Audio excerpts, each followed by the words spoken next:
Hey, good day. This is Chico, April 23rd, and I just want to give you an update on Tesla. So, Tesla is one of those stocks that I said when it was coming down like last month that maybe is considering some time to pick it up.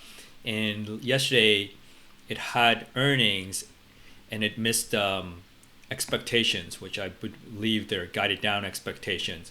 So they missed on revenue and earnings per share. So here it says they were supposed to be at 21.43 billion and they were came out to be 19.34, so they were short about 2 billion, and the earnings was 27 cents and the forecast was 44 cents. And what happened was today the stock did go up and went up by over 5%. It was over 5% at certain times, but that's where it finished. Okay.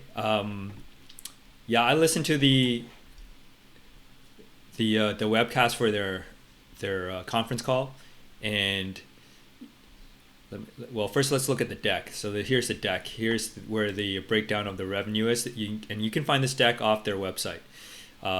This is let me go to their first quarter 2025 update, and it's available to anybody who goes to the website. Here's the table of contents and just the financial charts here.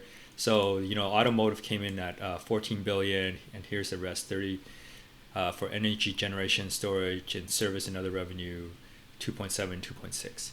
So you can see the trend between the last four quarter. Like last quarter, like revenue for the cars were like at 19.7 billion. And they're really up there. 1 year ago, from the same quarter, they were over 17 billion. So that's quite a drop for them. And if we look at the number of cars that they've produced, it was 345,000 for the Model 3 and Model Y, and other units are about 17K. And you again look at the trend here, it's significantly quite down here. Year over year, it's down over 16% for the 3 and Y, and others like minus 18. And then deliveries are also down.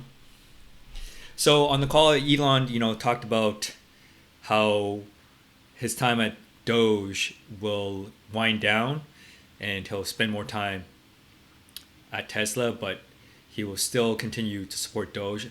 I don't know if that's actually really how much of a factor that is, to how do you say, like, avoid all this, other than his his show for support for Donald Trump and his close relationship with Donald Trump.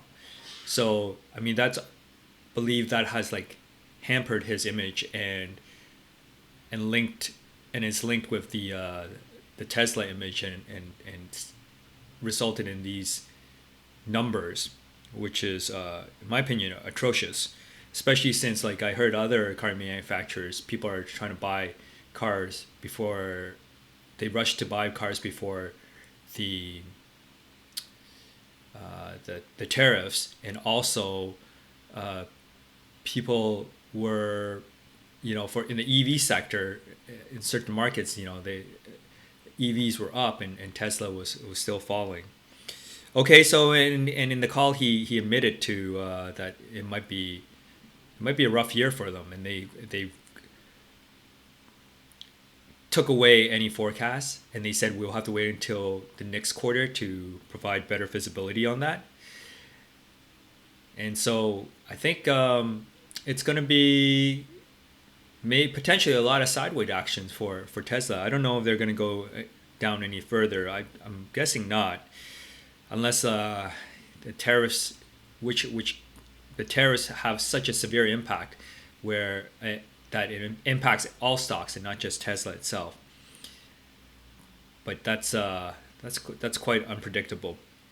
I do feel the trend should be downish for the market in general, but I'm not sure how much relative that is to Tesla from a perspective where if you had to ask me to guess.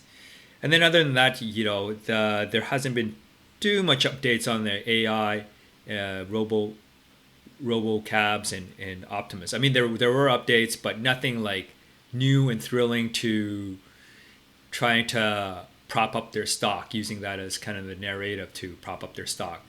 So yeah, I listened to the call, and I think I think after hearing it, it's he says a lot of things that are true, and it's going to be potentially a lot of bumps this year, and for the stock. But yeah, he has a team that at Tesla and his other company SpaceX. He's got fantastic engineers, and they solve a lot of problems, and they work really hard, and with innovation and a lot of drive, that they will deliver leading edge technology and solve a lot of problems, such as with the humanoid robots. But all these things will take time, and all he can say is this is approximately when it's going to happen, but when it will actually happen will remain to be seen. Of course, and also on the call there were questions about autonomous driving and taxis, with asking about how they compete, how does Waymo compare to them, because Waymo has trials in cities like Austin, and Elon joked that it's way more money, and I guess that's true. And so Tesla's trying to do it for a fraction of that cost, and if they get it right, and Waymo is truly more expensive, and there's no other solutions for them to be competitive, then I guess it favors Tesla quite a bit. But that's all in the horizon. That's all in the down the roads. I don't know how much we can count on that, but we can. One thing for certain is, I think, like always, Elon and his team are working pretty hard, very innovative, and always pushing the envelope and coming up with solutions that are that he believes that makes sense and maybe hard to do. He's always trying to achieve his goals. So there it is. I think so. What in short, what to do about Tesla and how to view it? I think from what I hear, we can you can jump in now, or you can probably jump in a little bit later for the trading stock video series that I have. I think I will not jump in now. I personally probably would wait a little bit more, because who knows, second quarter with his association with Doge and the Trump administration, I think there might be more pain on EV sales, and that could anchor him further down. Okay, I just want to give you an update and my personal view about Tesla. You can definitely check out the earnings transcript, and I'll put a link to this in the comment in the description if you want to see the investor relationship deck here for the quarter that they just reported. All right, so that's what I want to say about Tesla. If you have any inputs or anything you want to share, go ahead and make it in the comments.